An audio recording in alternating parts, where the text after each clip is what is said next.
Hello! Donc voici la correction de la petite compréhension orale que vous deviez faire pour aujourd'hui. Alors, Tuesday the 26th of May, complete. Donc là en fait il fallait compléter, juste reformuler. Willy's typical Saturday. Le samedi typique de Willy. Apostrophe S ici c'est le génitif. On peut le reformuler en disant his routine on Saturdays. Sa routine tous les samedis. D'accord? On se rappelle on plus un jour au pluriel tous les samedis. In your opinion, what does Willy do every Saturday? À ton avis, que fait Willy chaque samedi? Plusieurs réponses étaient possibles ici. Voici une proposition. Il ne faut pas oublier la terminaison S ou ES à la base verbale, puisqu'on demande ce qu'il fait chaque samedi, c'est-à-dire qu'ici on parle des habitudes.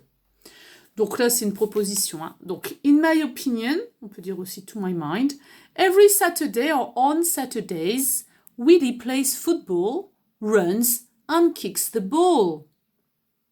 Donc, à mon avis, chaque samedi ou tous les samedis, Willy joue au football, court et tape dans le ballon. D'accord? Donc, in my opinion, synonyme, c'est to my mind. Une autre expression pour enrichir votre lexique. Soit je dis every Saturday ou on Saturdays. On l'a déjà vu quand on a parlé de l'emploi du temps, mais je répète. Every, c'est comme en français, donc ça veut dire chaque, et du coup, c'est suivi par un nom au singulier. Alors que on, ça correspond plus à tous les samedis, est suivi d'un nom au pluriel. Je rappelle, et du coup, comme il est au pluriel, je dois mettre un S à Saturdays. Je rappelle également qu'il faut absolument mettre une majuscule au nom de jour. Donc, comme on parle, on imagine ce qu'il fait chaque samedi, présent simple, on parle de lui, troisième personne du singulier. Donc, troisième personne du singulier du présent simple, j'oublie pas mon S. Plays, runs, kicks. Listen, take notes and write the verbs about his routine. Don't write sentences. Donc ici, il fallait écouter, prendre des notes, comme on l'aurait fait en classe, et écrit les verbes au sujet de sa routine. N'écris pas de phrases. Je rappelle, quand on prend des notes, on met simplement les mots importants.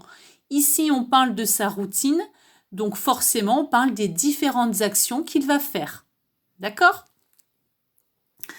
Donc, go home, have my tea, walk, have a wash, clean my teeth, put my pyjamas on, jump into bed. Donc, go home, rentrer chez soi.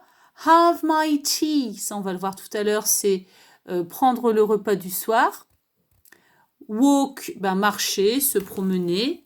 Have a wash, se laver. Clean my teeth, me laver les dents, me nettoyer les dents. Put my pyjamas on, mettre mon pyjama. Et jump into bed, sauter dans mon lit, à l'intérieur de mon lit. Now complete. Donc là, fallait réécouter et compléter à l'aide de ce qu'il disait. After my football training on Saturdays, I go home. First, I have my tea. Secondly, I walk upstairs to the bathroom.